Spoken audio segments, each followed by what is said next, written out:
Let's remove that. Here we go. Welcome. Hello. Welcome, Shane. Finally got here.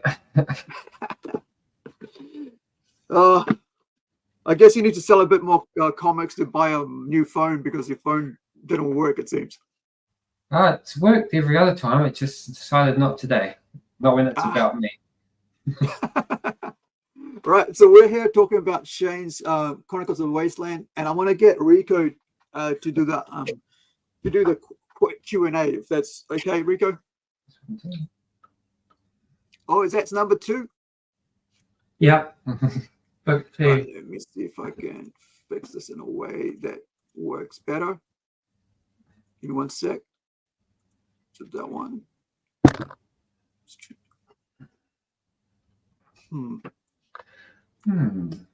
Yeah, it's not doing what I want, which is to make you guys bigger on this. But okay, let's take it. All right, Rico. Q&A with Shane Evans about his book Chronicles of the Wasteland with Rico. Me doing the Q&A? Yeah. Go on. You're sitting right there. Rico doesn't need to do the Q&A. He's in the book. His name's in there. Well, it's even better. I've been helping out. I've been proud of him putting it out. It's clearly inspired, I believe, by Mad Max and B-movie, fandom. So a bit of a cross, punchy, pretty full on, in your face. I don't know what questions to ask. I've literally been talking to him about it for a long time. There's the artwork there. You can talk about the artwork if you want. Oh, the artwork. Yeah. What do you think of the different tones in Volume 1 and Volume 2? He hasn't got Volume 2. I haven't got Volume 2. I'm wait for the Volume 2. I tried to sell him one. What do you sell me one? I haven't seen you guys for about months. It's only $10. It's not like I don't want to buy it. I mean, I just bought friggin' I got this from Michael the other day. So, but all right, let's talk about the story itself. Let's start with that. All right. So tell us about the story. It is Mad Max inspired. It's post-apocalyptic. It's quite a simple story, really, because I wanted it to be an easy read. It's basically good guys versus bad guys, but it starts off post-apocalyptic. It has a wee bit of a horror twist that's becoming more and more important to the story as it goes.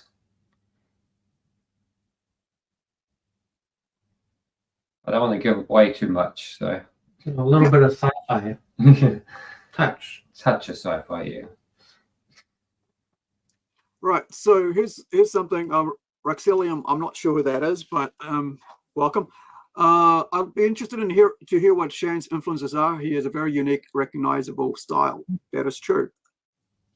Oh, influences. I can attest to that.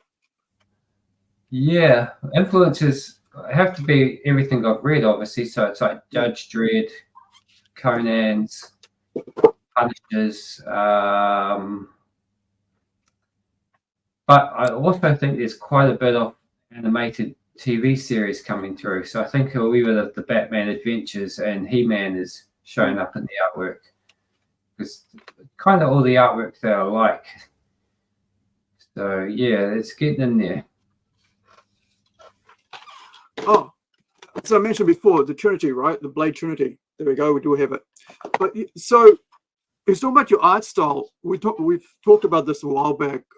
For those people who don't know, do you want to tell them about how you got your art style, line work, especially? I think that just happened over time from those influences I just said.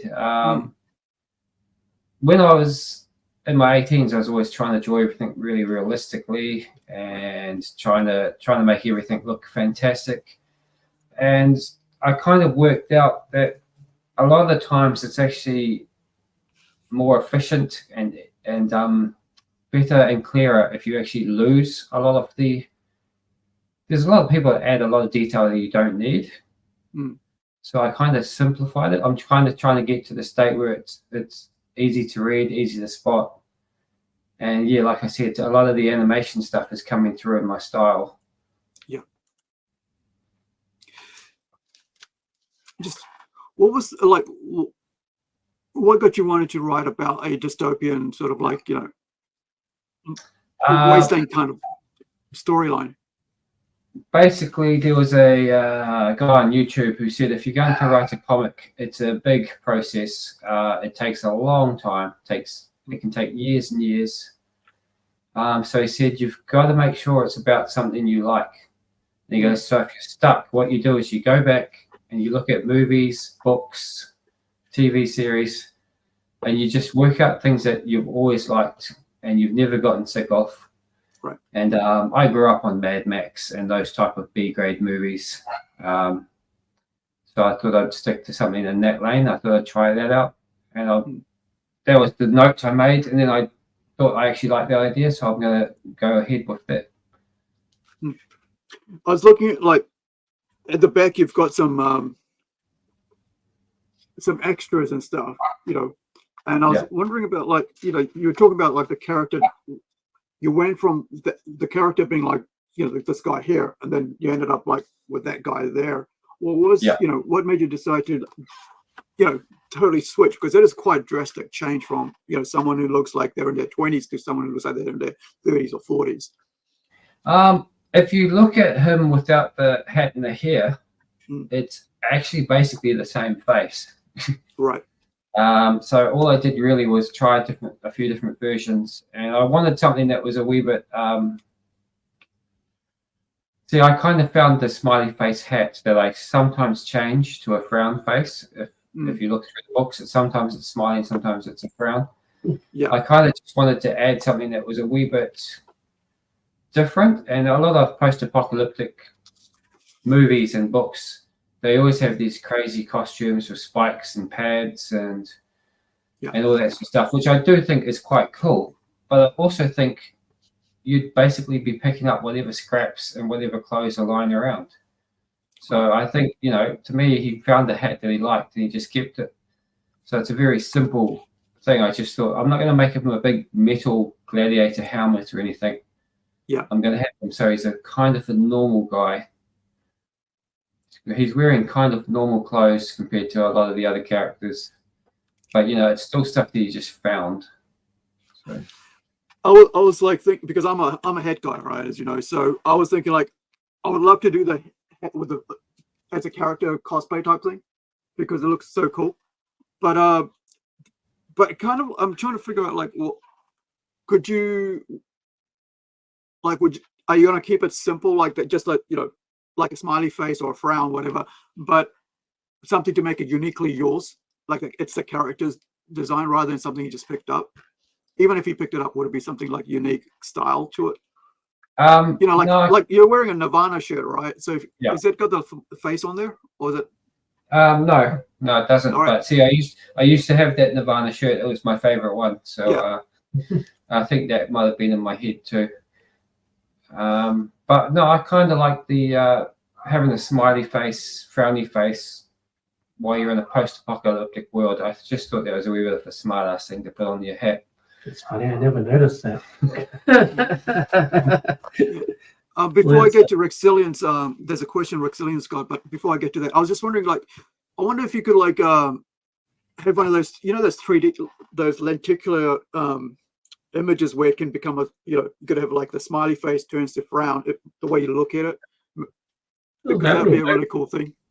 Yeah. That'd be pretty cool. Yeah. Like, I'd make a product that yeah, but in the book I sometimes change it just for the hell of it, really. You know, you've got to throw a few things hidden in there every so often. kind of an Easter egg. There's a few. Yeah, there's a couple of comments here and there.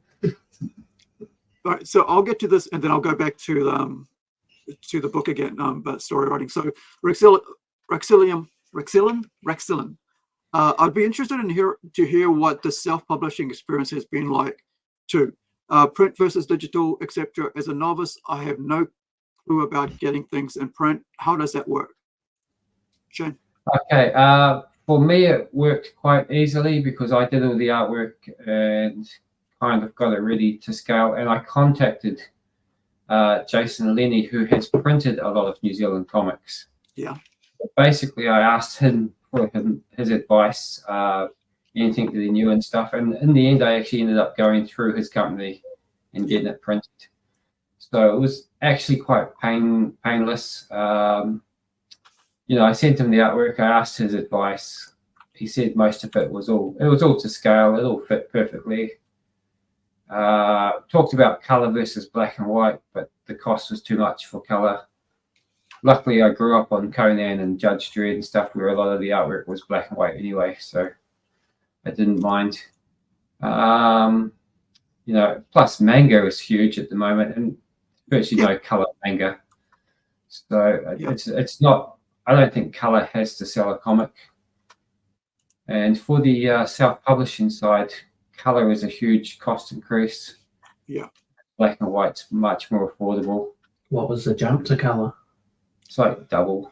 It was, I think it was almost double for color. And I mean, I'm not making a lot of money. Well, I'm not really making money at all, because if you charge for my time, like my 6 months making a comic, I'm basically paying myself like $1 an hour. Or negative at all. Or negative, yeah. So like I'll be straight out. I sell the comic for $10. It costs almost $7 to produce it. I could have got it cheaper, but I kept it in New Zealand with New Zealand companies, and also the covers and stuff are actually really high quality. So I'm happy with it. Yeah, that's cool something that's really that's quite different. So you're looking at like about 350 GSM, or is it 200 GSM? That's pretty thick. It's but it's got a coating on it too, which makes it feel thicker. Right. So I've just put the interview we did with Jason and the link there, excellent. So you can check that out later. Now, gosh, I had something to talk about. Did you have anybody editing the story, or did you just do that by yourself? Just wondering about that on the writing process. It kind of like it misses a lot of full stops. I'm just wondering if that was a choice you made, or what was that about? Full stops are not really used in comics that much. They're not really. You don't really need to pause a lot when it's 1 or 2 sentences only in a speech bubble. So you kind of write like there's a few characters that technically they don't speak in proper English, but that would be how they talk. Right. So I guess it's an artistic choice. Wee bit. But no, you get characters that you'll write with a lisp or something, so you actually spell everything wrong, So No, I was just wondering because what was the decision out there? Because you do a lot of different choices, like you see here with the bubbles and stuff. Yeah. And the way you do it. So you look at it, and so that's what I was just wondering. So like if anybody's looking at that, I'm like, as well, like he did really good experimental kind of bubbles. Like when he was first doing it, I was like, well, how do you do it? And he was showing me. And it was quite neat because it's effective though. It works. The white on the black with like the little cut of the half bubble. Like I hadn't seen it much myself. Well, because it's a lot of black and white, I could use a few areas as I was putting speech bubbles in. I would tweak some of the black and white backgrounds because a lot of them are just shapes and shadows and stuff. So you can get away with a lot. So you can use it to your advantage. Yeah, I think I was just saying that because like a lot of people are just used to the standard comic way of doing things. Whereas if you look at a lot of indie comics, there's quite a different style and ways of doing this. Sometimes there's no speech bubbles at all. There's just text there with a line, just so you know who's saying it, and that's about it. There's a lot also in manga. You look at manga, there is like bubbles everywhere with you not realizing who's saying it, but because you know who's going to be talking next or who's responding, it's easy to follow. But if you're coming from a standard American kind of like English Western style of comic stories, a lot of time you don't get that. If you're not used to it, you don't understand that. That was my reasoning behind that question. Brings up another good editing point though. Like, how did you find the flow of the story? I liked it. Like- I thought it was quite good. It was really And the cut interesting. between the scenes and things. Like, It was fine. I think it's very quick and fast. Like I almost was waiting for more, but that's but what of Chase course, said. He said he made it so action heavy that it went fast, and it was so the second one's kind of slowed. Second one has a lot of dialogue in the middle. It still has a fast beginning and end, but I've made sure I put some more dialogue in the middle because I personally hate buying a comic I can read in 4 minutes. Yeah. No, I made one. Did you have a favorite scene, Haru, when you flick through? Like when you Did I have first a read what? it? Your favorite scene? Like if you have one scene in the book that springs to mind, was like memorable, what was it? Well, there was a tribute scene, wasn't there, with oh gosh, Portia, right? There's a really nice little tribute scene with Portia, and I'm not going to give it away, but you got to buy the book to think it. But there is a real nice little chains and Portia there on it, and I thought that was a nice little tribute to fans of a very iconic sci-fi. Yeah, you put a lot of those kind of like nods. Like I mean, I imagine there's a lot there that each individual sees. Like, because I just know from when you flick through, I'm like, oh yeah, that's a familiar kind of panel. Well, this one that I put up before, which is this here, right? That little cave-looking thing, entranceway. Yeah. That's pretty iconic. I mean, like in Lord of the Rings, the wall, you're kind of like breaching the, the sanctum. Well, I tried to do the basic principle of film and animation on that one because a lot of my panels don't have a lot of backgrounds, so I can do the text and the actions. But if you do an establishing shot, a decent one, you don't really need to describe it in every other panel following. So I thought if I make it obvious, it's a cave, it's a rocky sort of thing, I don't have to draw it 12 times, So there are a few big panels of, I think, pretty detailed landscapes and stuff, just to set the scene, so then you can tell the story. I was trying to find, like, I'm into weapons, right? So one thing that I really wanted to talk about is the sword. Now, I was trying to figure out, is that something he built himself, right? Because it's not a normal sword. It's more like a long piece of, like, a piece of metal from some building, whatever. And he's pounded with a hammer and sharpened the edge, then grinded away, and then stuck a piece of friggin' handle on it, because it looks really interesting the way it's been put together. And it's a bit of a chopper blade. Yeah, and like if you look at it, it's like you look at where's my fingers? There, you look at the 3 little screws there, and you think, okay, it's definitely looks like a handmade thing that he's made himself. Well, for me anyway. It's basically a giant lawnmower blade. Yeah, because he's got to be finding stuff out of scraps, and right. The apocalypse is coming, but the first things it will do is, I think, a lot of the people with shotguns and stuff, they'll use up all their bullets first. Yeah. So you won't have a lot of the fancy weapons will probably be quite something you'd hardly use, Yeah. You need the basic clubs and knives. One of the things I thought about, depending on weapons, is like being Kiwis, right? We can't just go and buy a weapon like that, the proper weapons, not the hunting weapons. We have to. I was thinking, like, if something like that happened to us here in New Zealand, right? We're here in Whangarei. Where would we go to look for those types of weapons, right?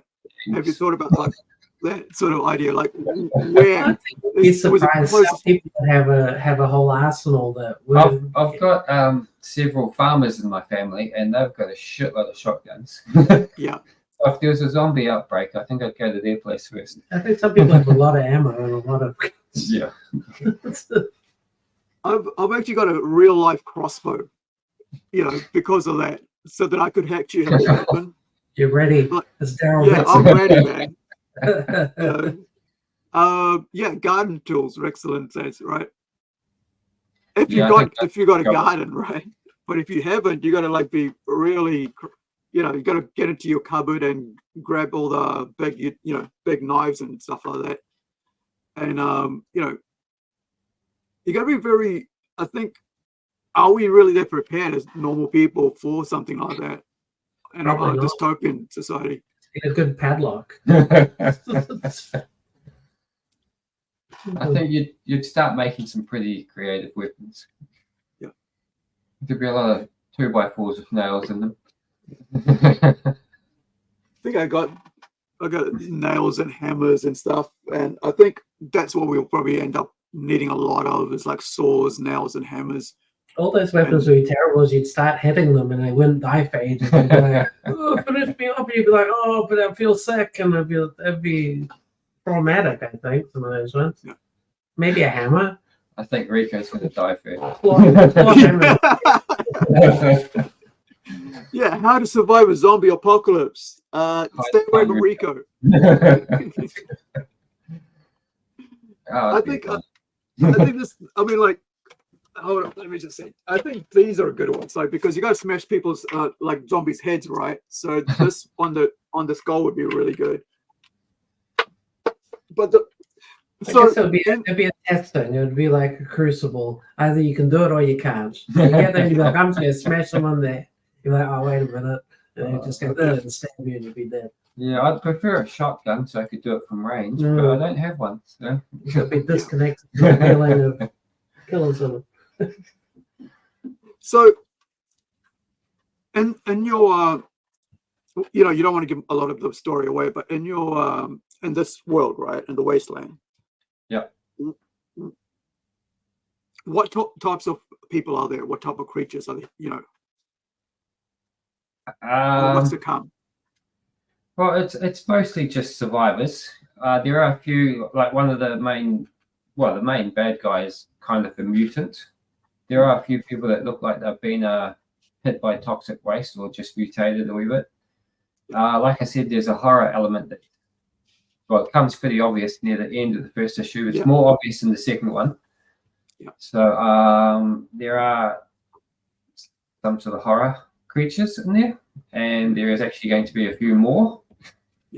Which is also I'm not going to give away the story, but yeah, it's a mix between post-apocalyptic and horror. Basically everything I like to watch. It's easy to write a story if you love the style. There's a smidgen of government science kind of stuff. A wee bit, yeah. That might have been influenced by Rico, that one. You added a twist to it. Yeah, I mean, I don't want to tell anybody what's in there, but it is quite a really cool little, you know, another homage, right, to it, to what's out there, and I think that's quite interesting. And I hope I kind of think that it is one thing, but I'm sure you're going to probably do something else with it and how it ends up. But it does get a bit sciencey at the end there, and Rico said you guys were like you were doing like 5 books now. It was going to be 3, but now it's moving to probably 5. going to be 4. I think I've worked out how to end it in 4. Because there's a bit of talking in the 3rd issue, but there's a lot of action, and it's basically a big showdown, building up to the survivors of the 3rd issue and the 4th one. Yeah, I mean, there'll be people that are still alive and they could do spin-offs and carry on and stuff, but I think it's going to be wrapped up in 4. Right. I've got most of the plot points worked out and most of the timing and everything. It's kind of just dialogue and storyboarding. Now, one of the things like we talked about when you first got it released was the language in it, and you know, I didn't realize that was so much language in it. So it is a mature readers book, guys, because it's got a lot of F words in it and so on. But have you decided whether you're going to re-release it without language in it, or you're going to leave it the way it is? Well, I've been talking to a few people who said when you get to 4 issues, you can collect it. Yeah. So I may tweak it for when that happens, but I'm not going to change them at the moment. Yeah. So like, we've got the first one, I've got the proper first one. Yeah. Like personally, my taste is to make it. I'd have a lot of swearing and violence, but that's just because of what I watch and stuff. Yeah. Not just because I like swear words, but because I think it fits the characters half the time. But I did tone it down due to a few people's advice. But the weird thing is that, like the typical censorship, you have to tone down the language, you have to tone down hints of nudity and stuff. But you're allowed to make it as violent as possible. Yeah. So I've kind of switched it around a wee bit, and I actually added a few more violent panels into the second issue, almost as a piss take of the comments. Yeah. I can show you the first page of the second issue, and sure. It was drawn after. No, actually, it was drawn before. Sorry, that I got lots of feedback. Yeah. So there's a very sort of sarcastic bit of humor in the first panel. Hold on, give me a sec. I'm going to put it on full page so we can see it. Yeah. So yeah, that page was drawn before I got all the feedback about the language and stuff, and I decided to leave it in there but make it into a joke. Yeah, I mean, like, you're not releasing this as for PG, right? You're not releasing the book as for everybody. I've never planned it for being PG. I mean, when Mad Max came out, it was banned. Yeah. So. Yeah, I mean, the problem I think probably people have is, well, I mean, it's got freaking mature reading on there, like, seriously. Yeah, right? Yeah. I actually, at one stage, I thought about saying immature reading, but I left it as mature. I mean, why would you want to censor something or even have a thought about, hey, we should like tone this down when it's already got a warning on it? And I find that pretty infuriating if you already have a warning on something, right? Like this, right? You got a warning on this, and then you want to re-release that as what? As a PG? Then you can, you know, but I mean, feedback was good in a way, because it was just how can you do better in the market or be taken in by more people, and there's a choice. Do you want to be a specific niche, or do you want to try and it was good feedback, because he said he had some customers come in.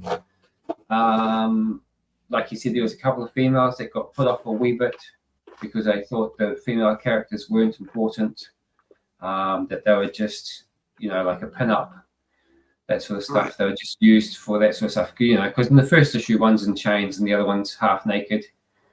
Yeah. The problem is, though, that the plan had always been for the females to be a lot more important. So in the second issue, you'll see that. And in the third issue, they are basically equal footing with all the other characters. Yeah. So it's basically a male and a female hero and a male and a female villain. Do you think it's isn't that like censorship in its own way, like having somebody go, well, because I'm a female, I expect this in this book, rather than going, here's the book, because artists, like, comics are subjective, right? Whoever the reader is reading, whoever's going to buy it is going to buy it. They don't want to complain about it. They're like, I like this, I'm going to walk away and buy it, and that's it, right? And if I like it, I'll tell other people, and they'll probably tell other people, and I'll, you know, promote it and so on.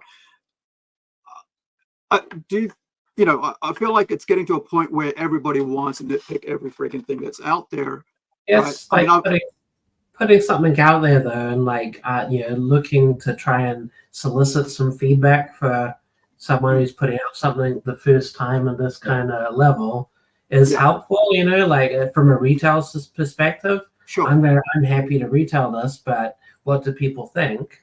And I mean, you just kind of have to take it on board. I think everyone knows, and it was nice talking to Nicole Kane the other day. And like she's taking a very much other side of things, and she'll be getting just exactly the same kind of feedbacks. And she might have limitations where, you could sell 100 more copies if you just did this, this out. And then she's choosing to go that route. But then, as a learning experience, it's. Well, the thing is, like, it sounds like I've kind of given in to them and I've changed what I want. But to be honest, the changes I had to make were very minimal. Right. I mean, I was even finding other words that were basically there's a word in there called that's pissant. Yeah. And if you look up the meaning of it, it's probably much more offensive than the actual word I used. So, and I thought it had the right tone and everything. So I didn't really hinder it. And There was a comment about the half nudity and that sort of stuff in the first issue. Yeah. Well, the plan was she was always going to escape, so she wasn't going to be half nude for very long. Yeah. And the villain character was not going to be half nude either, because she was going to basically become a member of the tribe, you know. Right. You know, she was going to get dressed anyway. The thing I got with the nudity bit and the kind of sexy bit is it's kind of like it's a bit cheeky. Like there's nothing too shocking. It's just it's cheeky, as opposed to it's like just a decision that's being made. B-grade movies. Yeah, you watch B-grade movies. They use the cheap gimmicks because they can't afford. Look at Armies of Darkness. It's great, but it had lots of cheeky bits in there. Yeah. Well, that's what I mean. I mean, that's what I mean, right? Like, so this is a mature book for mature readers, and obviously those people can't handle that sort of language or can't handle that sort of tone, so they're going to buy it anyway. Because at the end of the day, you know, whoever's going to put the money down is going to be the people who like are willing to back what you're doing, and then there's other people who won't, who will basically, you know, make a fuss about it because they just want to make a fuss about it to have their 2 cents. It's like as limited as your audience, which is fair enough. Like when I make a game, if I go it's violent, like it's limiting my audience. If I decide to put in swear words, it's limiting the audience a little. Right. So yeah, he did say it would be affected a wee bit. This was a Stu from Heroes for Sale. Sure. He has a lot to do with New Zealand libraries apparently, and he can get books into libraries. And so what he was saying is that will limit my chances to get into libraries, because he said even though it's violent and sort of horror based and stuff, he said it does feel like a good action adventure. So he said if you could take out a wee bit of things that just annoy parents a wee bit, he said it would appeal to a lot more people. And yeah, like I said, it limits it a wee bit, but it doesn't change the story at all. And most of the mature content in my story was going to be the violence. And the weird thing is that I added more and no one cares. So, yeah, violence seems to be like normal. It's like nobody gives about black violence, and white doesn't matter. but if you put in swear words, they make a big huge fuss. And if you have a bit of nudity, they'll make a big fuss. But if you're chopping off people's heads, it doesn't. It's the same thing on TV. You can have CSI showing you diagrams of how someone was killed, but you can't swear about it. Or teach you how to get rid of their body, right? Yeah. And it's normal. Yeah. That's what really annoys me. Like I think like you know, if you're saying it's a mature book, it's for mature people who can actually handle mature content, right? It's like you know, we've got, I mean, like Toxic Avenger coming out soon, and I'm wondering whether people will actually understand what Toxic Avenger is about with the new movie, right? With the remake, right? This is an R18 movie, by the way, all right? And you know, then they will get, oh, you had this and this. I'm like, dude, it's for 18 years and over. Toxic Avenger is lucky to be an R18 movie because of that first car scene. It was, people tried to ban it in most countries. So yeah, it's such a good story. I mean, I watched it when I was like freaking maybe 16. Yeah. Oh yeah, I was underage when I watched that. Plus they had an animated TV show for it, right? Yeah. For kids. Crusade. Yeah. Yeah. They used an R18 almost banned movie to make a kids program. So interesting choice. Good way to get all the mature and adult things you always say. Oh, but I think they did that with RoboCop too. Yeah. Oh yes. Yeah. They had RoboCop. RoboCop cartoon for a short period, and they made a TV series because they found that the people that liked it the most were actually kids. The video games that would be technically shouldn't be watching it. What's it called? The censors then. Yeah. Was it just RoboCop? It was just animated. It wasn't called anything else. Yeah, it was just called RoboCop. It came out in 1988. It's like crazy ass because like you like back then you could like, you know, have a lot of things out and nobody would really, you know, care so much. But now it's like everything's freaking got to be, you know, censored and stuff. So where is it? Animated. Hold on. Here we go. So this is your RoboCop R18 turned to a kids. Detroit, the near future. Officer Alex J. Murphy and his partner Ann Lewis fight to rid the decaying city of the criminal element which infests it. After being mortally wounded in the line of duty, Officer Murphy is outfitted by OCP with bulletproof titanium robotic parts and with computer-enhanced motor and sensory capabilities. Yeah, it's interesting they use lasers, Justin. Yeah. I read a book about Batman the animated series, and they had a whole lot of rules from the censors, and they couldn't have realistic guns, and they couldn't have blood. So if anyone did get shot or injured, it was usually a different color. So, you know, like Poison Ivy, she could have maybe green blood or something. And they never had realistic guns because they thought that encouraged real shooting. So it's interesting they used lasers in that intro. Some of the stuff people just need the personal accountability for their actions, as opposed to like, oh, let's take that off. That's the thing, isn't it? It's like a lot of people just don't want to be accountable for their own personal actions. They want to let other people, you know, tell other people what they should be doing and stuff. Blaming Marilyn Manson music for things. It's like, bloody hell. Like, you got a messed up kid, you got a messed up kid, I'm afraid. Probably should have given him more hiding. Well, less depends on like, it depends, but like, from personal experience, a bit of discipline doesn't hurt. What was that thing that came out recently about horrors? I think we came across on Facebook. I can't remember when that was, but let me see if I can remember. I think it came out of Variety or something. They were talking about how it was going to be, you know, people just don't want to like stop. Warnings on it. Is that where they're going to put warnings on it about like facial scars and? Oh yeah, I saw that. It's like that's just stupid. That was you sharing that. They're gonna put warnings every single horror movie that's had some kind of disfigurement that might be. Freddy Krueger's got burnt skin, so if you've got burnt skin, watch out. It's, oh my god! It was a child molester, so like the main thing.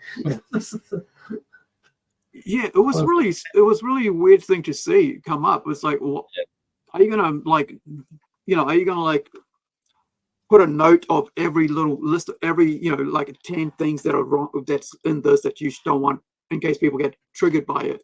That whole trigger warning thing's kind of weird. It's like, you know, this is the whole thing. Like I got like if it's a mature reader content, then you can do mature content, right? You talk about mature subject, things that you wouldn't talk about in a teenage book or a PG book or a general thing. So, you know, or if it's a bit more, you know, out there, you probably give it them, you know, adults only, right? Content, because that's what we're supposed to be, you know, thinking about when it comes to putting out artwork, especially. But then to like how you got to have every little thing described, you know, just in case someone gets triggered, it's kind of weird. Yeah, it's also you can't because you don't know what offends people. I mean, I personally get more offended by people talking about religion in weird ways than I do about a violent movie. I'm like, you know, that it's getting a bit too I don't want to say woke because that word's overused, but it's getting too, people are scared to offend anyone, and it's kind of pathetic. I mean, they used to, you know, you used to be able to have a debate with somebody, and if they didn't agree with them, it's like, oh well, never. I've got to disagree, right? Yeah, I don't agree with everyone I know. I don't care. Yeah. So I've got friends who are religious, and they have big debates with me about it, and it's actually quite interesting.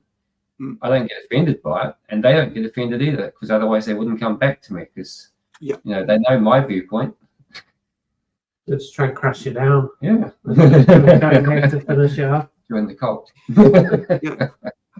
I think people just don't want to discuss anything, you know, and because they're afraid that their views will be changed. I think that's what it really is. It's like if I start talking to somebody who doesn't believe the same way I do, then I might then I'm afraid that my views will change to their views, and they might be right about things, but I don't want to accept that, so I'm not going to debate with them or talk about See, that. I'd rather, if someone was put forward a really good argument and was really intelligent and put things down that made me think another way, I'd think another way. I wouldn't, like, if they could prove what they were talking about, if I could, it might change my perspective a bit. I'm not going to just say, no, you're wrong.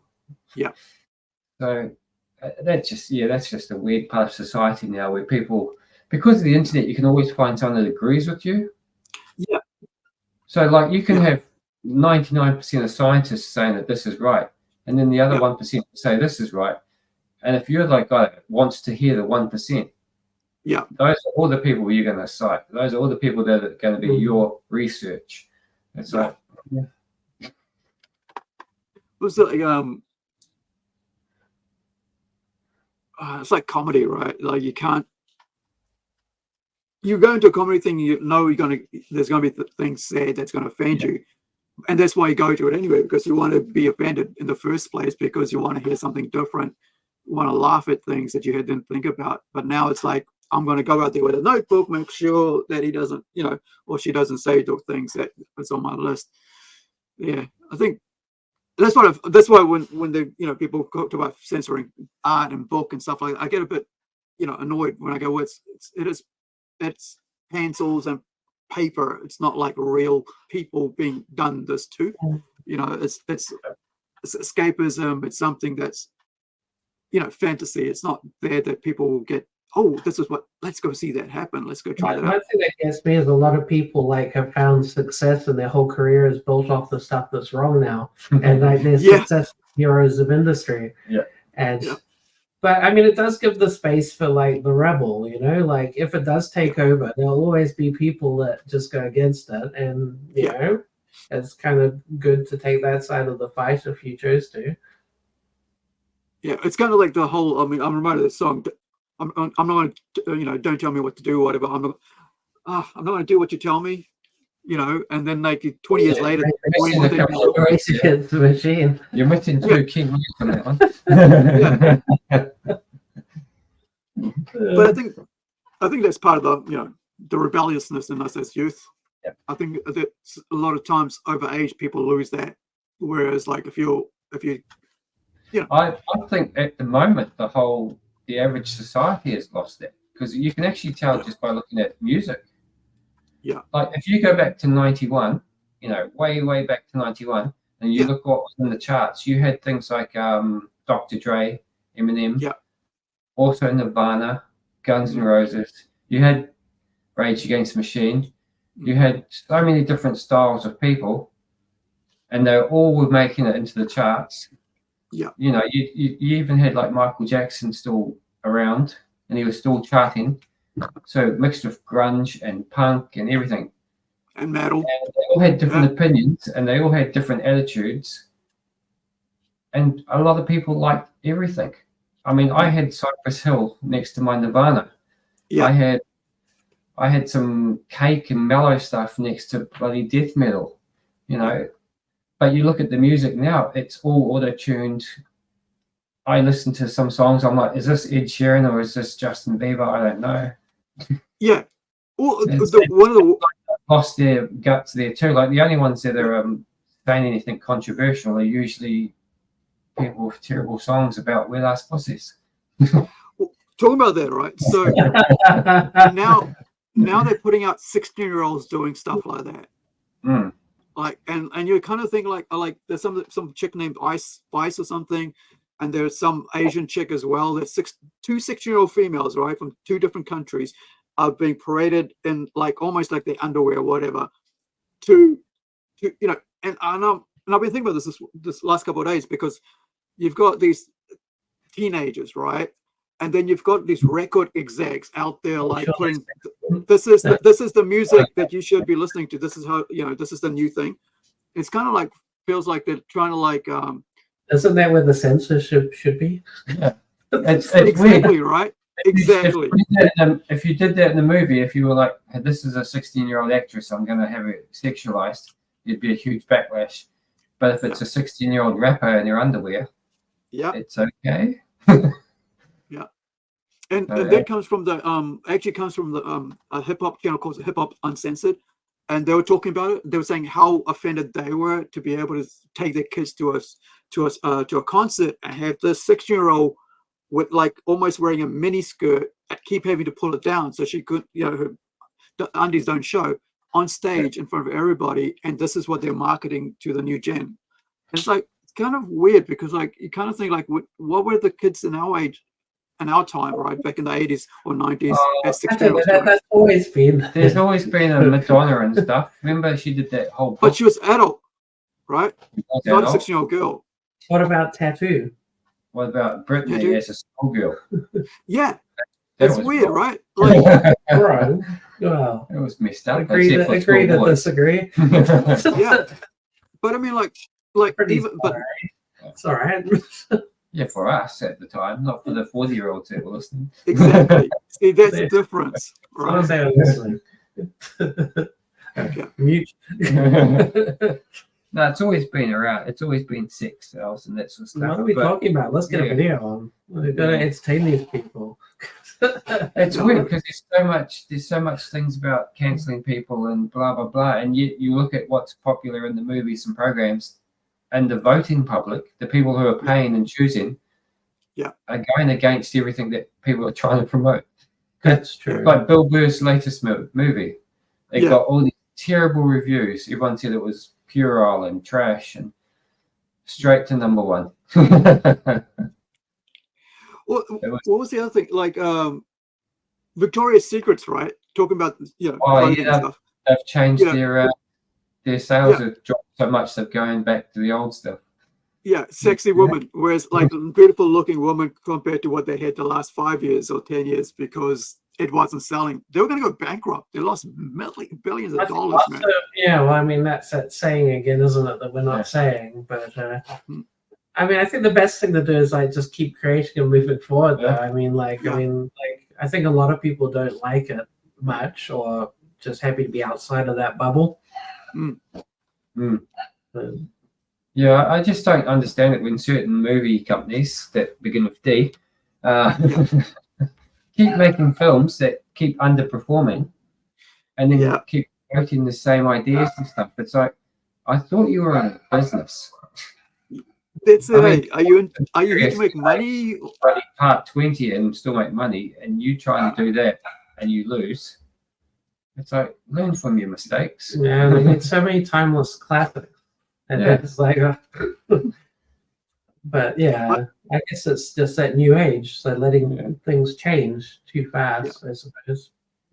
Well, they're letting things change that no one actually really seems to want. Well, it's letting a new blood that wants new change, and then making immediate changes and burying old things. There's not much you can do about it. No, but usually they sacrifice story. As long as they don't see you, like you just leave them over there. That's why, independent comics and movies and stuff seem to be taking off at the moment. Get people who do what they want, how they want, and when it's independent, you don't have to go to a committee. You don't have to sit down with the lawyers and work out what's going to offend people. So you just make something you want to make, and hopefully other people will be entertained. I think that's the way. I think that's why Image and other companies like that, and some of the smaller ones, are taking off. Marvel and DC are slowly killing themselves by trying to be something that people aren't really interested in. I mean, I want to watch if I want to read a heroic story, I don't want to be 8 pages of a court scene. Or things like that. It's like, cut the fluff and get to the plot points and the action. There's a famous new Superboy, like that John Kent, who was a good character originally. Like when they went full way with him, like one of his biggest fight scenes, this guy, the Ultraman, I think it was beating up and like taking over, the world and killing everybody. And then he flies to confront him, and then he's like having a big standoff, and he just goes and hugs him. And that was the climax of that. I mean, I didn't read it. I kind of followed it loosely on the peripheral, but that's kind of like sums up some of the the feelings these days. But that's it, right? Do you want something like, interesting, or do you want something bland and boring out here? And and I think you're right. Like the indies spent, indie creators are doing what they want to do without the committees, without people. Like you look, like we talked about Nicole right earlier on. With her work, she's doing so well, just doing what she wants to do, and I think and building up her own audience for it, rather than having audience out there coming to her that's already expecting something else. Like, I want Disney stuff, I want Marvel, I want DC stuff. Well, this is my stuff, and then she's creating her own sort of environment for that, and creating, and she's doing really well with it. I mean, like, did you, Rika, did you buy one of her works last week? We're talking. Like, I definitely will. Like, we have been. I think she's a bit busier than me, obviously, but she's got so many projects on the go. But we definitely talked, and we'll continue to talk, and I will. I'll show it off when I get it. Yeah. So for myself, we've got this coming out soon. Rather than going to direct to print, I'm going to go and release it as a digital first, and then like I'm working on a cover for it. Version? Pardon? Was that the explicit version? Yes. No, there's a different cover versions we had. We had the risque cover, the spread. I might just release it as a sketch cover, right? Doing nothing to it, just leave it like that. But what was the panels you're showing? That's the Robo Nation. Robot Nation. Robot Nation. This is the first story in it. Let me see. I like that panel you're showing. It looked pretty twisted. What's going on with that dude? Yeah, he's done a really good work on Francisco. So that's Robot Nation there. That's the first story. Then you've got the second story. We're about 2 pages away from being inked and completed. So once these 2 pages are completed, like inked, it's ready to go. Okay, what's your sales pitch? You asked me the story. Yeah, you asked the story of Wastelands. What's Robot Nation about? Robot Nation is a two short story comic book, 28-page comic book about centric to robots. So the main theme of all the stories is about robots. One set on Earth here in Titicaca, Whangarei, and another one set in the future. Another one set in space on the planet Pluto, if I remember right. And people coming into young couple coming to do a job, going to their new job, right? And then the one here, which is robot, that's called The Trouble with Bibo. The Robot Nation, the title, is it called titular, whatever they call it when it's like the same story as the title? But so Robot Nation is based in Whangarei, Titicaca, and it's about 2 people returning from a holiday, like a camping, and coming back to find, stuff happened. So it's a 12-page story for Robot Nation, and it's a 16-page story for Trouble with Bobo by the same artist, Francisco. Some of the first stories about like invasions or something. It's basically a very high-tech, futuristic world, New Zealand, and where robots are everywhere, right? They're your appliances, they run your farms, they run your service stations, all that stuff. They're like, and something happens, right? And it's a very short story. While they went on their trip? Yeah, something happened while they went on their trip. And then they kind of went crazy when they came back. They don't know what's going on, so they just arriving in the middle of the night to find out what's going on. It's a Shatner one. So all the robots came at night, they went nuts, and like it was I can't remember the name. It was really good. Yeah. So that's one story. So the other one's like the one with the thing with Bobo, right? Like The Trouble with Bobo is about space. So we got this really I wanted to get something very New Zealand to it. So check out what's this I like this. So you get a spaceship, but look what the spaceship's called.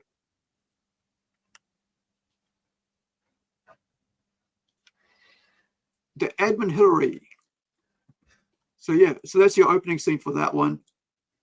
Young family mom, dad, and a little kid in space. Those cute little windows with their seats. Yeah. So I kind of like, yeah. So that's where they're coming into land, and you've got like, you know, small colony on Venus. Sorry, get confused between Venus and Pluto. And so yeah, so this is a 16-page story. We're going to have it come out soon, but like I said, as soon as this 2 pages are inked, and I get some more some stuff here, you know, about what we're going to do. This this cover is colored by the colorist from Incredi-Girl. Hold on, let me pop it up. And it's the artist by the artist Francisco, who's done all the interior art. So yeah, this is you know, direct to fund my comic, and it'll be just, you buy it, it's yours within a month, right? Whereas like if you're printing, it's like within about 3-4 months it'll get to you and stuff. So I'm going to test the you know, the customer, you know, people, readers, and see if they like it in black and white as a print. I mean, sorry, in digital first, and then when we do it and we go to print, we'll look at probably doing it as colored. Hey, I was going to say, Shane, you know, is it Marlo Manara, the artist? Yeah, like I don't know if he's Italian or French. Yeah, I know the artist. Yeah, it used to be in all the magazines and stuff. Yeah, I was thinking of so there's this. I think, I'm not sure if it's Milo Manara or if it's Morbius. Is it Morbius? Well, Morbius is the one that does the sci-fi, and the other one does more erotic stuff. Right. So yeah, Morbius. So I was looking at some of Morbius coloring styles, and I was looking at maybe doing that as like the artwork for this. So I mean, the color.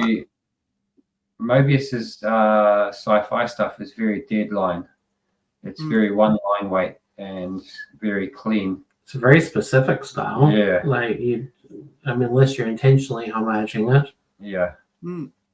Yeah, that's Mobius, I think. Yeah, I sort of like wanted to like a softer tone to the. Yeah. So I was I was kind of like sort of wanting kind of like a softer feel to it, like that, you know, with his style, and just like a softer palettes. Yeah, it depends on what tone you're after, because a lot of his stuff looks quite sunny and clean, which I think is deliberately done to sort of show that, you know, in the perfect looking world, it's a bit not as perfect as you think, but yeah. It depends on what tone you're after, because with the black and white with all the shadows, that creates a lot of atmosphere. I think the black and white gives that really nostalgic kind of like old pulp feel, which is nice. 2000 AD. It looks like all the sci-fi, like I can't remember it, like some of the old EC sort of like Starship. They came from space and stuff. Like it's got a good feel to it, just as it is. I mean, at distance, it's hard to read, but I can see when you zoom in, it's fine to read. And it's got a lot of detail. I mean, I don't feel that color necessarily would add a ton, personally. No, I think in black and white, you do actually need some shadows. Yeah. If you're going to do Mobius style, you need to plan that from the start, and you have to plan for color. Because he goes by another name when he's doing his cowboy stuff, and it's a different style. Yeah. So what's his other name he goes by? Yeah. Hopefully, I'm like, when we put it in black and white and digital, you know, the feedback will be, you know, when we go to print, it'll be probably in the new year when we go to print this.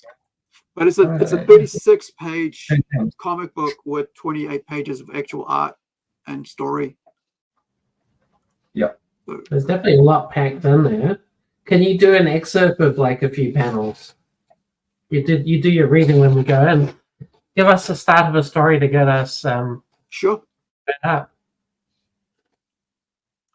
So it does look cool. Like I like the ship one a lot, and this battle one looks pretty cool. Yeah. So here we go with Robot Nation. Northland Whangarei heads New Zealand. I think it's been a year since we've been on the run from the bots. I lost track of the days and months sometime after the third month. So this kind of like falls back. And then what uses the time when you can't remember the last day you ate or when you slept, especially if it reminds you how hungry you are or how tired. And so, it goes kind of like, this is kind of like what is it, like a kind of hiding out. Yeah, this is after what they've been through and now they're hiding out. But then we go back to what happened. And it's quite like, it's only 12 pages long for this short story. It's like, how are we going to survive? Like, we'll shack up here for a while. And yeah. That's always makes stories.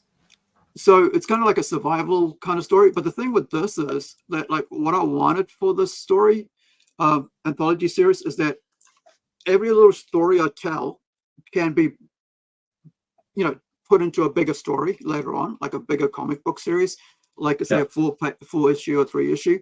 But this is just one little snippet that's happened over here. What you could say, well, what's happening in Auckland? What's happening in Australia? What's happening in America? Right? That. Although you kind of bring Whangarei and New Zealand into your stories, like beyond the setting the scene, like what's there that's Kiwi other than like name drops per se? I think it's more to do with what's like these guys have to run for go hunting for weapons, remember like Shane just said, hey, I know a bunch of farmers, that kind of thing, right? So if you're in America, you'd be like, oh yeah, we'll just go pop out, we already got one, already got a weapon, or just pop up to a shop and let's hunt out a shop and get one. But like these guys are in the bush, so what are they going to do in the bush? Life here.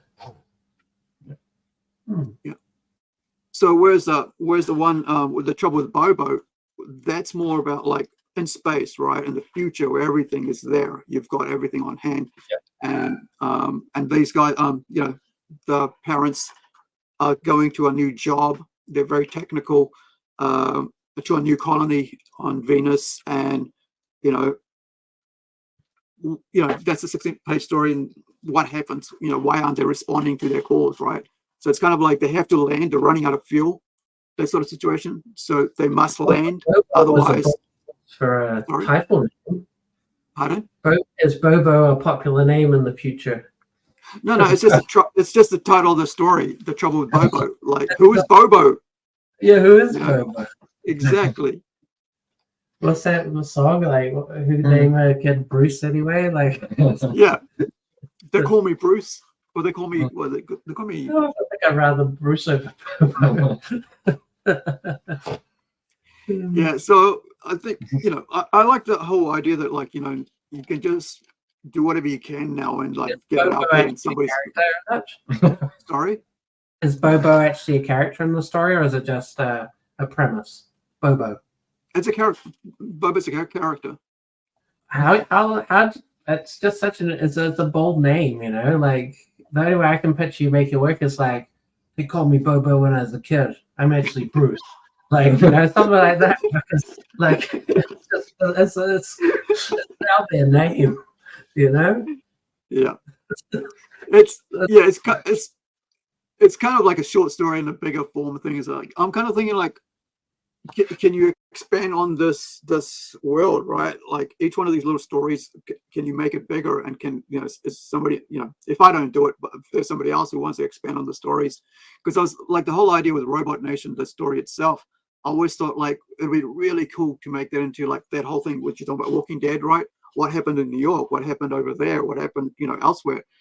It'll be cool to have people go, okay, so I'm going to take that premise. Now I'm going to set it in this country now, and I'm going to tell this little short story, and we'll put it through, Robot Nation as an ongoing thing. No, but, I kind of agree with that, because that's one of the reasons why my comic is actually called Chronicles of the Wasteland. Because awesome. I wanted to have spin-offs to it. I wanted to be able to introduce new characters and maybe do solo issues, things like that, that were full stories. Because Wastelands is just, the area. Yeah. So, because like some of those characters in the back of the first issue, they're not really used in the book at the moment. I've got did pages and pages of character designs, and there's a few characters in there that I might try and throw into spin-off stories and stuff. Yeah. Just because they create ideas in my head, and I've got a few short spin-off ideas I could do. Awesome. Yeah, I mean, like, you know, when you're building something, it's, if you just do a one and done, okay, that's fine. But sometimes, you know, it's pretty cool to just, you know, tell other stories in that world, because I'm sure there's, you know, there's always more stories you can tell in this world, you know, especially in the Chronicles, right? In the Wasteland, like how did those people get to where they got to at the end, right? Who are those people, like those that show up there and that, in this, you know, that convoy, and what were they doing over there, wherever they come from, kind of thing. And like, you know, you kind of like expand on that, and like I think it could make it interesting as you build up a bigger, larger universe around, you know, around this whole As Rico said before, the convoy part is kind of the sci-fi area. The rest of it's the post-apocalyptic area, and the horror element comes from the scientists and stuff themselves. So it's kind of weird with everything. It's awesome, man. I can't have to find out when I can get issue 2. Have you got any copies left? I've got a few copies left. He's got copies left. Cool. Just make sure you put two aside for me, because I like to have 2, one for myself and one for whatever. But yeah, so 4 issues, right? All up. Yeah, I think 4 issues for this main story, but then, like I said, there's a few side characters that I might do a couple of fun one-off issues, like full 28-page full story sort of thing. Like what are they, single issue type story. I like Rex Alia's profile pack. Yeah. Yeah. So I'll let you go first, dude. For world building, for me, it's you start with a simple idea. For me, I started with a very simple post-apocalyptic idea. I haven't gone into too much detail because I think that way you can expand as you go. There are more notes in my sketchbook and script than there are in the pages. Yeah. Because I don't want to spell everything out for people. So, and I think that leaves it quite open. Like, I've got the general setting in my head.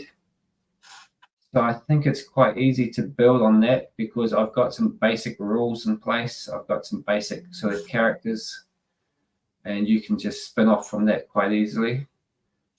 I don't really know if there's any rules for it, but for me, I just immersed myself in a lot of those movies and books and stuff beforehand. And I kind of took in some of the ideas that worked. I ignored all the ideas that didn't. So it's my version of the stuff I like. So it's not hard if you do it that way, I don't think. I'm not sure how you do it with your Robot Nation, though. Yeah, I think for me, Robot Nation is much simpler because it's like, it's just short stories. I mean, like the actual Robot Nation was written way back a while ago, before like even the whole Love, Death and Robots came out. Like, yeah, I think it was like 2007 or something that I was trying to come up with it. There was a short story called Pregbot, which was supposed to be in this, but the story became like 40 pages, and now it's going to be a friggin' 3-issue series. And so I had to take it away from this. But you just got to like figure out what the easiest. You got to come up with as much information for yourself, right? Because as long as you have enough information for yourself, whatever you put out at the end is going to be easier. Because if you can always go back and go, oh, that was a date I had, that's going to happen there. Okay, I'm going to come back and do that. Oh, it was going to happen when they go there. That's the farm and stuff like that. So if you have like a little list of points, and then you build upon that. Like when you talk about world building, it's like, well, where is it going to be built, right? Is it going to be a sci-fi? Is it going to be historic? Is it going to be dystopian like Chronicles, right? If you're going to be like Chronicles, like, or is it going to be a high-tech world where everything is at your fingertips, so you don't have to worry? So you got to think about, well, if everything's at your fingertips, right? Why is it that easy then? You know, you've got to ask yourself as many questions about what people will ask you. It's like, well, how do the robots come about, right? So how do they become so powerful? Or who's in charge of them? Who got the first AI set up, right? You come up with like stuff like that. And when you have those questions answered to yourself, you already have a whole lot of stuff to work off. Like a lot of times when I'm doing something, I'm like, it's only a sentence in my head. I go, well, the trouble with Bobo. Okay, so what does that mean? I go, okay, well, yeah, exactly. So who does Bobo become? I'm like, okay, I like it. I think Rico likes it then. I think, for the world building too, I think you should just have some basic rules in your head. That's it. Well, with my one, it was world building and the story at the same time. But I do have some basic rules in my head. So, like, I'm not going to have magic because that's a completely different type of story. I'm not, even though there are horror elements that come into it, which, without giving too much away, might sound a wee bit mythological. It is actually tied into the science, the sci-fi part that I've already got. So I'm trying to keep to the two. Most of my one is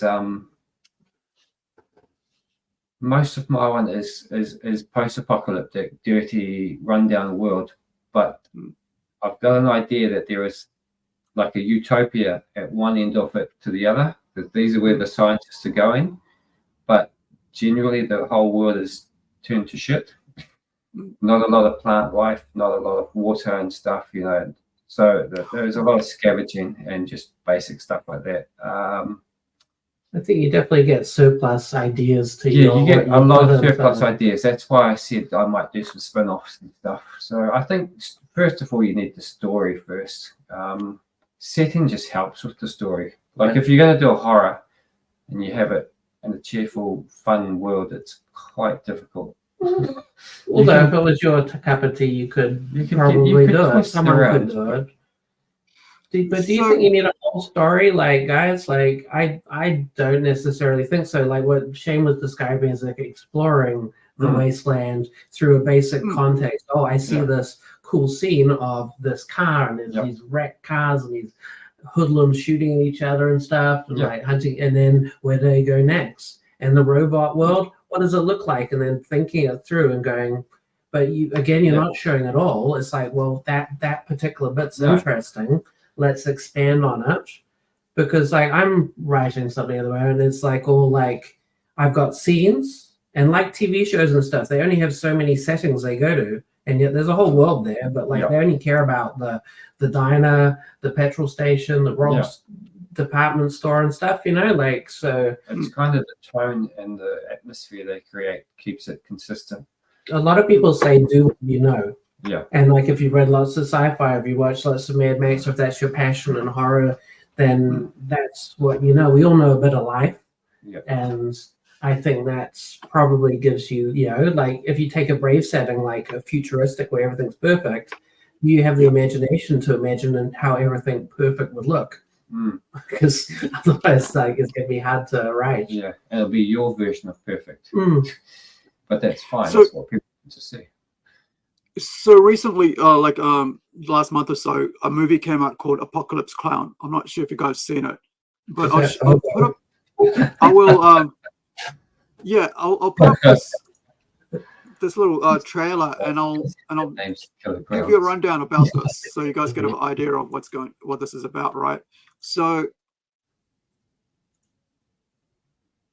in a world on the brink of chaos, as darkness takes hold, 3 heroes emerge with big hearts and even bigger shoes. What are we looking at? I'm trapped in a box while screaming. Okay, the other hand is... The world has gone dark. There's something big going on here, and if I'm right, it's bigger than all of us. Me and her have got a history and a future, by the looks of it. Oh, what the fuck are you doing? Did I read the moment wrong? The world was done with clowning. It moved on to TikTok dances and live streaming hand jobs on the internet. None of that works now. Everything is obsolete except us. The world is ours now. Did you see what was written on the card there, Harry? Torpedo.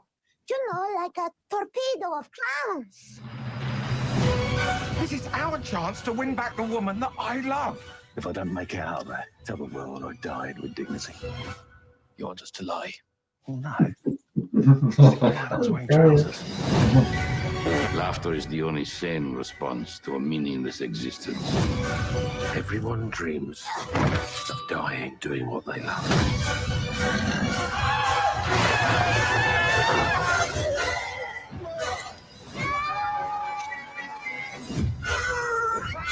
How did that? What say we go out clowning?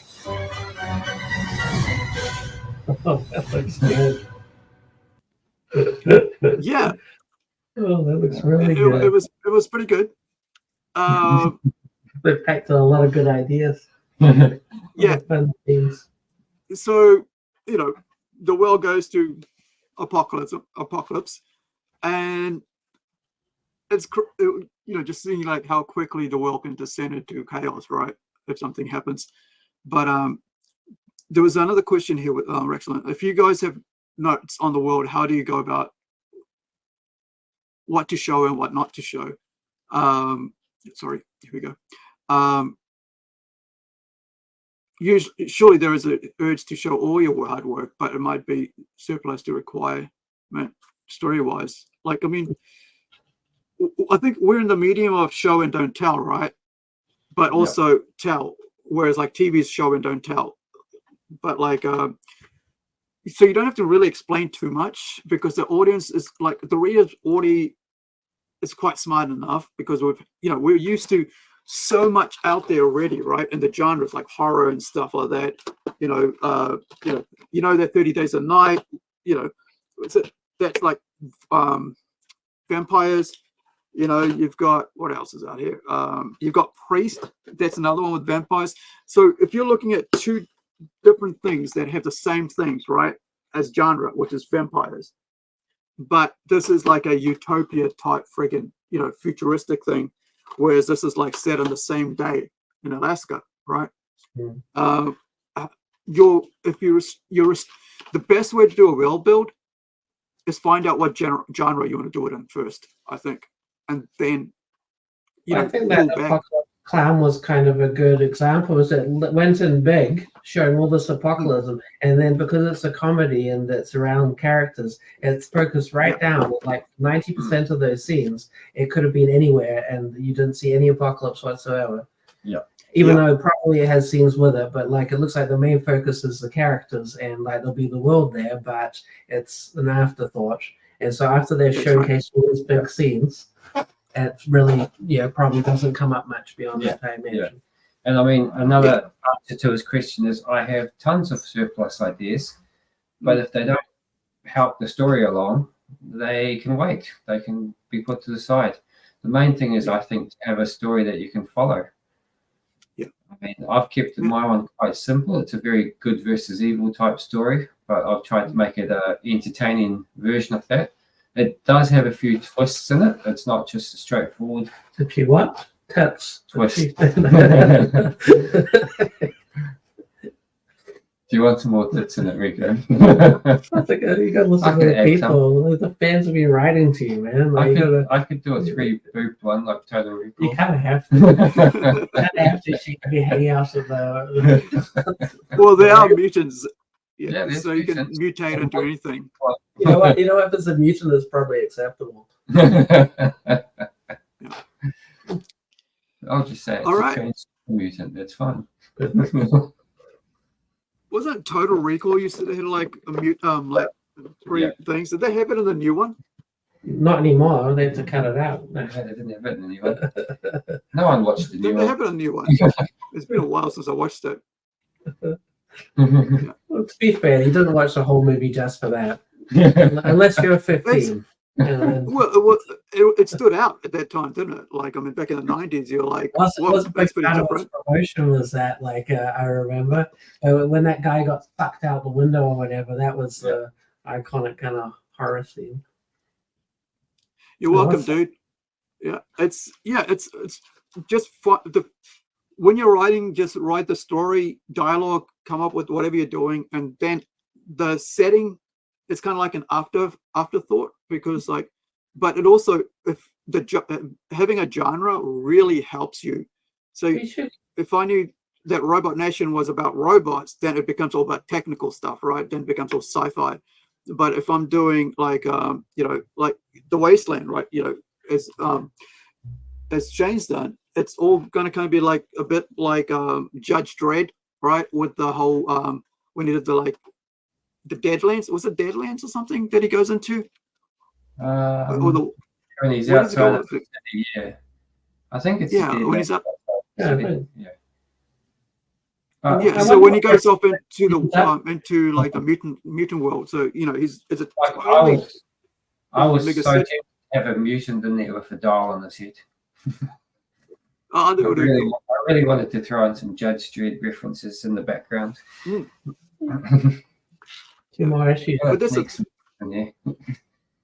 yeah, I mean, just have fun with it, but make sure that your story comes first. Whatever you're trying to do, make sure the story is most important, because that's what's going to keep people coming back to it. You can do whatever you want with the characters, but if the story's crap, nobody's going to come back to it. And, I think even a good example of that would be like Pulp Fiction, where it appears really complex. Yeah. It seems like a really complex story, but if you rearrange the events in order, it's actually a very simple story. It's just that Tarantino went, this is too easy. This is too step by step. So he took the basic story and just moved things around to make it more interesting. Because all the characters, and they all seem to meet each other at some point. They all seem to run into each other in the same world. They're all in the same city. They're all in the same area. He just shifts the timelines around to make it more interesting. Because he said himself, I think, that the story was a wee bit too boring and it was just straight ahead. So if you just just do a story and just add a few things of your own personality in there, or if you have an idea that's slightly different but it still fits the tone, throw it in. I mean, and if you're worried about it, get someone that similar to you, like a Rico, and bounce ideas off. That's fun.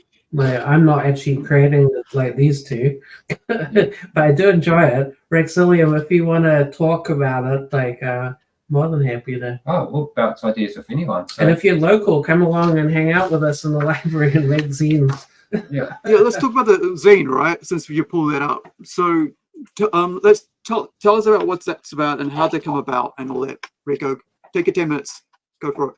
Well, it was kind of Shane and Matt started it up, and I am the third amigo in the little library meetup, all comic enthusiasts. And then we kind of just go there and try and encourage other local artists and writers to get together and create. The goal's to kind of inspire them and get something going. And so we're meaning to do a zine. It's actually like we've got people who finish stuff and do it, and then a lot of other people we come in and go, I really like to, or I can do half or something. So we try to set the bar quite low initially. Originally we were like, let's try and make a strip each, like one page or a couple of pages. And then, but just the fact of doing it, we decided to go more pinups and things. And because Halloween was coming up and stuff, I thought we'd get horror themed. We came up with a neat title, which kind of fits in with the kind of throwaway nature of our zine. Wasted Ink, like incorporated us, featuring inside Northland assets, comics, illustrations, monsters of madness, ignored by the Comic Code Authority. So yeah, that was Shane's design ideas that kind of helped bring that together. Swipe some ideas from The Simpsons in here. That we got in there, and we kind of put some funny names for all the artists and gave credits for the different pages, and we kind of put together just a piece with everybody's art. So this is Matt's strip, Zombody. I've got some pinups, Josh and Shane. Got my teeth mummy from Time Splitters. My friend in Christchurch, we made an exception and got a outside artist to get involved or create a comic creator with a little strip. And then we've got Shane and Josh again. we advertised some local and put in a little bit of kind of fun kind of competition page to kind of set that premise for in the future what we might use it for. My Scream character, and then one of Matt's Ghost Riders, so it's our first superhero in there, and one of Shane's stories in the back there, and the cool picture of Matt's is a bit twisted on the back. So we're very horror centric. We've put it up for free on the Make Comics NZ page, where you can definitely read and flick through on there. We will put up the PDF files where you can print them flipped on Short Edge, because we just want to put it out there for everyone. So at the moment, we're just doing it as passion. We're putting money into it as far as printing it and, you know, the little bit of effort of folding and stapling. But our goal is just to kind of get out. I mean, it's a passion thing, but it's also a great way to learn, because just learn by doing. I mean, you see your work in print, you see what works, what doesn't. You'll get feedback if people start reading it and replying. It's also just from personal experience, just seeing something you've done actually finished is very satisfying. It did feel kind of good, as I haven't really, since I was a young fella, I haven't really printed and finished anything. And then I was in the library and I was drawing a Walking Dead panel that I liked. And then we just had the art pieces we thought we might use. We didn't know what we were going to do, and I ended up getting the cover mainly because of the black placement. That just kind of pops nicely. Well, it's also got a horror tone without being too gruesome. And then I got Granddad Shane at the front there, coming forward. I've had short hair before. But it's good time, so we hope to build it up and maybe have more strips in there eventually. But like, it's nice. We've kind of set the bar now where if you come along and do some art and you really want to put it in there, have it in there. Let's just do it. And the next ones, we're going to try and get it just before Christmas. So that's going to be basically the theme for that one. So anything Christmas related. I'm going to do a Santa's wife pinup. Why not? Maybe Ghetto Santa, that'd be funny. I'm just trying to get the link for it here so I can put up on like. I tried to flick through a PDF in your email before, but I don't know if the link will still work. So it's on Make Comics NZ, and is it on your page? Is it on? Yeah, I put up a lower res one. So Make Comics NZ is probably the easiest place, especially if you're a creator and you're just going, hey, we'd like to do that, or we'd like to get involved. But it's really on Make Comic NZ. It's all around New Zealand. There's little community groups everywhere. We're just a Whangarei branch. Yeah. We had to take off our patches when we came on the show. But there's isn't Jason Lenny at Christchurch? Has a Christchurch one. I know there's a few people in Auckland that do their There's own definitely meetups. Auckland, and Wellington for sure. So there'll be people out there, and so it's a good networking place. And yeah, we just throw it up as we want everybody to be able to print out and have it if they want it. And we're putting it out for free around the community. Yeah. Awesome. Yeah, so the link for the group there is in the chat, guys. You can grab it off there. It's Make Comics New Zealand or NZ, and that's on a Facebook group. And you know, with the Jason Laney one, there's nzcomics.com, so I'll grab that one as well. Jason, it's more fun time. Fun time. Yeah. So there's a fun time comics. We've got quite a few. So I mean, if anyone does find it hard to get them and wants a signed copy, even you can ask like $2, just pay for postage and we'll biff it in the mail. Like, we're just keen to put it out there. So if anyone is watching this, reach out. We want to put it out there for practice, and we also want to find other people that make comics in New Zealand, so we can build up a big network of artists and writers that can work together. You know, the best way to create stuff is to have people to bounce ideas off, to help each other out with. Even if you're a colorist or a letterer or anyone that can help out, go ahead. If you can fold pages real good. If you can design layouts, that would be great.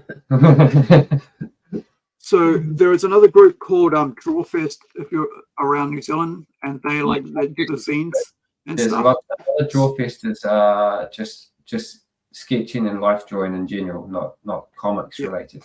So so that there's links there for the Auckland one, but you can find them online on Facebook under Drawfest.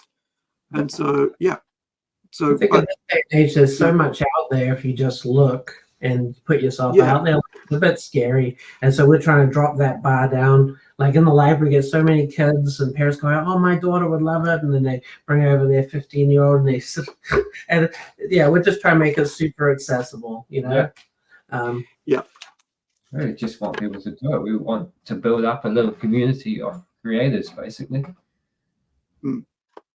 Awesome.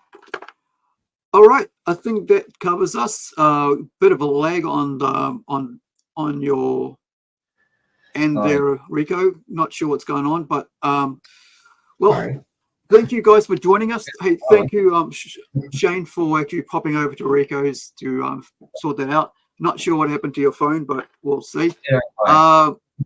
Yeah. All right, so guys, if you like what we do, please subscribe to the channel. We really appreciate it. Trying to get to 500 by the end of the year. I think we're up to 180 or something like that, or 117, not that much. But also pop down to your local comic store and find Shane's book, Chronicles of the Wasteland. 1 and 2 is out. They're $10 a pop. There's a one left. There's $10 a pop, and they're really nice glossy finishes. Copies of issue 1. I'm What down was to that, my sorry? last 5 copies of issue 1. So issue 1 is almost sold out, and issue 2 is about almost half sold out, and that's only after going to 2 events. So it's going quite well. Excellent. And then, of course, number 3 is coming up soon. Thank you, Rico, for joining us. And also, you can hang out, find Rico on NZ Comics. Where are we? Oh, no, that's New Zealand Comics and Collectibles.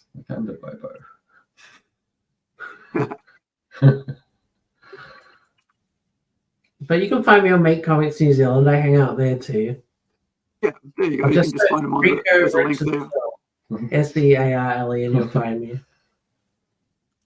All right, so thank you guys, and hey, check out the other interviews and stuff we've got going on, and of course come back again tomorrow. We are going to be opening up this on midday in New Zealand, opening this up so I can finish off this little friggin' stupid little 20-year-old toy I finally get to complete. Who is that you're opening up?